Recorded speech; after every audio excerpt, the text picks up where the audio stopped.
Nasa Japan na si Pangulong Bongbong Marcos para sa kanyang state visit kung saan inaasahang pag-uusapan ang tensyon sa West Philippine Sea, ang epekto ng gulo sa Middle East at kung paano tayo matutulungan ng Japan. Live mula sa Tokyo, nakatutok si Ivan Mayrina. Ivan?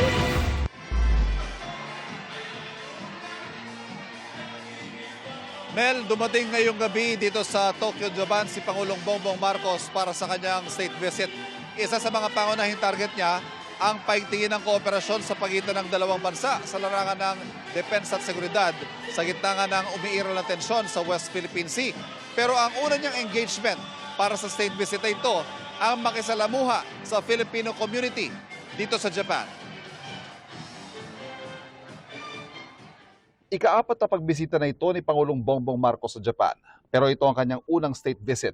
Ibig sabihin, inanyayahan siya ni Prime Minister Takaichi Sanae na naloklok dito lang October 2025. Ayon sa Pangulo, inaasahan niya matatalakay nila ng Prime Minister ang sitwasyon sa South China Sea, kabilang ang West Philippine Sea, na di nalalayo sa agawan ng Japan at China sa ilang isla sa East China Sea. Japan and the Philippines have experienced the same difficulties in terms of coercive acts. You have to take note of the fact that for the first time in our Balikatan exercises, Japan has taken an active role. Japan moved this year from being an observer to a participant. Inaasahan mapaplansya sa pulong ni Marcos at Takaichi ang detalye ng Reciprocal Access Agreement o yung kasunduang nilagdaan noong 2024 na nagbigay daan sa sabay na pagsasanay ng mga sandatahang lakas ng Pilipinas sa Japan.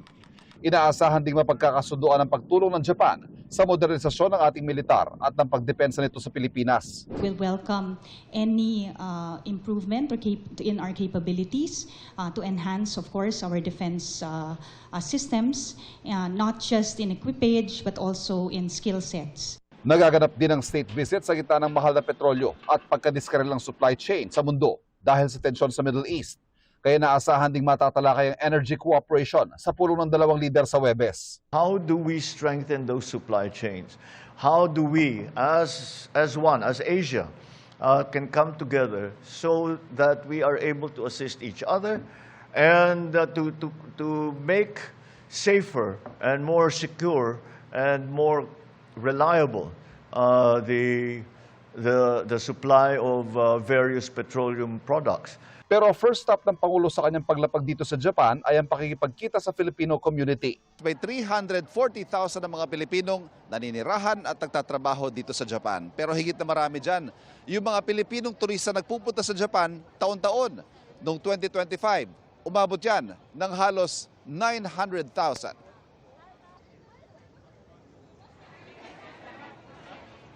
Mel, kakaalis lamang ng Pangulo mula dito sa venue ng pagtitipon kasama ang Filipino community at ang bilin niya patuloy na makisama ng maayos sumunod sa batas ng Japan pero siyempre huwag kakalimutan ang kanilang pinagmulan. Kasama ng Pangulong karamihan sa mga miyembro ng kanyang gabinete kabilang dyan ang bagong talaga lang na Tourism Secretary na si Dita Angara Matay. Nakausap natin siya kanina, Mel, at kabilang sa kanyang mga plano ay ang pagpapalago sa domestic tourism. Anya, balak niyang panitilihin yung slogan na Love the Philippines pero may konting twist. Para bang first love or love your own? Para nakatuon sa mga domestic tourists. At yan ang latest, Mel, mula dito sa Tokyo, Japan. Balik mo na sa iyo. Maraming salamat sa iyo, Ivan Mayrina.